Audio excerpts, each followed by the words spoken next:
In this world, every country has their own interests, and that is something African countries hasn't been able to do, which has brought us to where we are at the moment.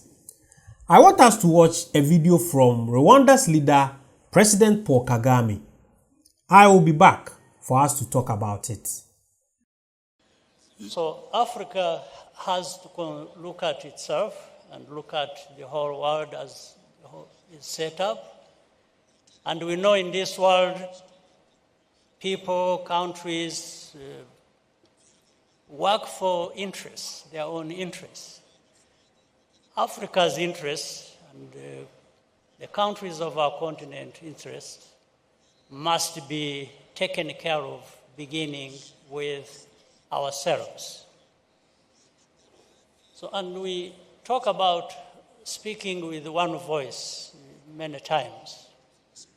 It has to be one voice. It has also to be loud and clear and effective. For that to happen, we think about working together. We think about representation. And representation is not also just numbers. It's being able to speak out loudly and representing ourselves rather than having other people represent us. So it starts from what has been talked about, that is very important, whether it was in the speech of His Excellency President Ruto and His Excellency Musa Faki.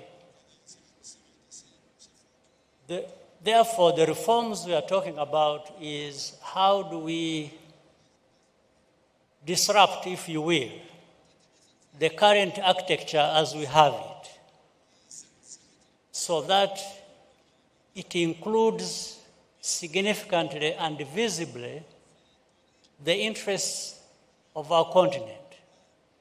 Our continent, whether it is human resources or natural resources or any resources we are thinking about, how can anyone interested in the well-being of the people of this world sideline our continent?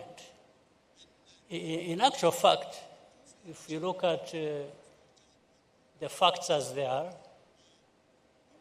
in a few decades, the only place in this world that will be having a growing middle class is Africa, the only one. So it is even in the interest of the rest of the world that has marginalized Africa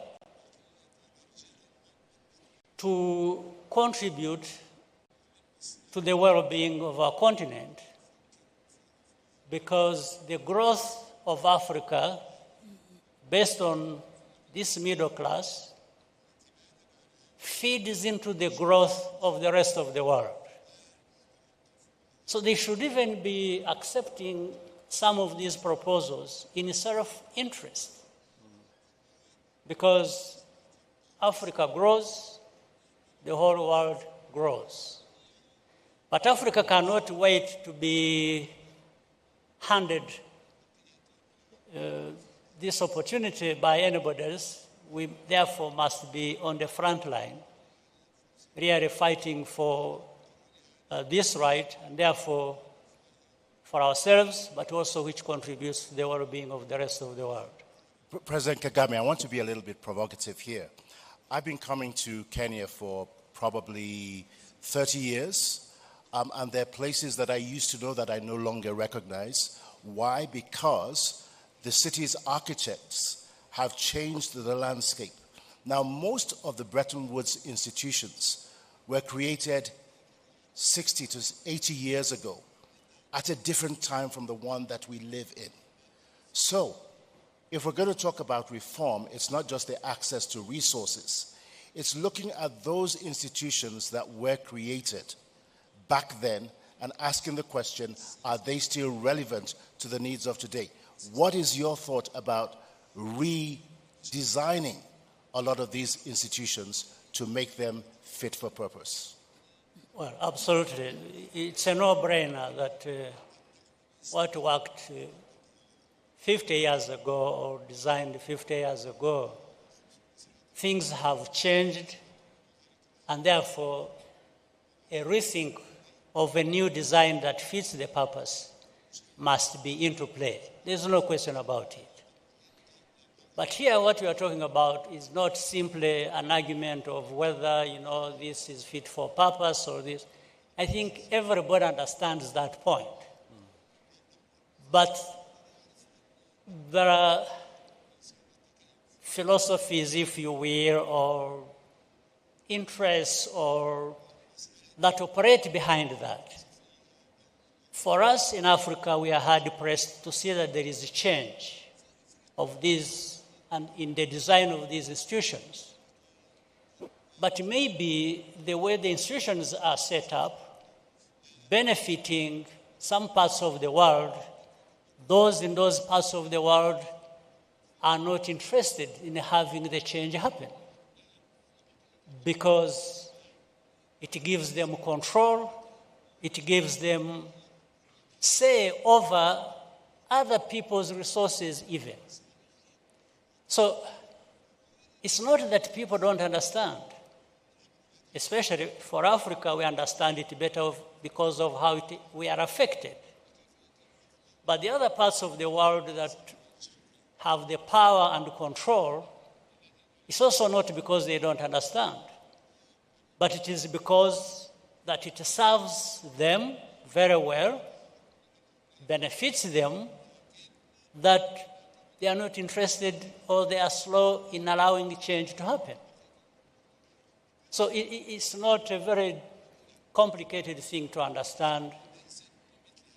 Everybody understands that. What is complicated is to reach this understanding and compromise that we don't lose anything by having everybody benefit as we should benefit, all of us. That's where the issue lies. And therefore, the reforms are based on this thinking. We are only looking for the pathways to having the reforms implemented. I remember last year I did a content about one of Ghanaian writer, the late Nanama Ata Edu. I did a content about one of his videos he did in 90s, and he made mention of the same problem President Paul Kagame is mentioning about the interests of other countries and the interests of Ghana. I remember this video. The woman stated that he is not going to blame the Western countries of taking advantage of African resources because at the end of the day, every country has their own interests first. And he's not blaming them of putting their interests first before any other country. And it's up to Africa to also get our priorities right and decide where our interest is. That is how it works.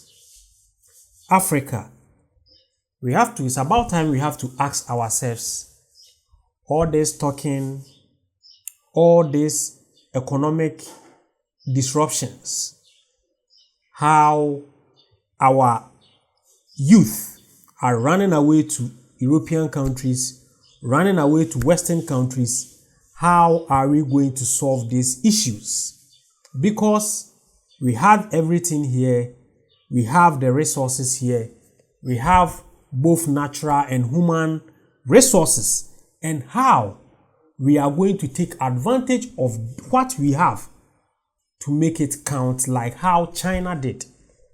China made very good use of their human resources and decided to educate themselves to understand the bigger picture. And after they got it right, they are able to take over the world by surprise. So African interest is something which have to always come first. But have we realized our interest? Do we even know our interest? Do we know how are we going to even implement these ideologies that Mr. Paul Kagame is putting in front of the panels? It's about time most African countries or Africans put patriotism first. I know many Ghanaians who travel and they talk down on their own country and the continent. I know many Africans that traveled and exactly they get to where they are, they start talking down on the continent. All that thing are still affecting Africa. We have lost our patriotism. So when it comes to putting the interest of African first, that is where the problems comes in. And that has been the biggest challenge. For example, when Ghana gets, let's say, gold or oil, their first thought is what? Is to give these particular mineral resources to a foreign country, because we don't even trust our own institutions. We have been giving out our natural resources to foreign companies or Western companies to benefit. That is where the interest in. All these foreign companies that normally you give all these resources to don't have the continent or the country which they are drilling the oil or mining your gold or diamond. These corporate companies don't have the continent as their interest. Their first interest is their country, their origin country. That is where their first interest is. So when they take all these resources, what they do is they take the raw materials to their origin countries and they refine it and they later come and sell it very expensive to us. That is what we call the interest. And you realized because we didn't have interest, we didn't have our own interest, we are going to give the resources to these companies to go, and they are not even going to set up refining companies in Ghana or in Nigeria or in Angola or in Congo. They are not going to set these refined companies for the people to also benefit or work in these industries for them to be employed. And that is also going to help to cut unemployment. But at the end of the day, we give it to them.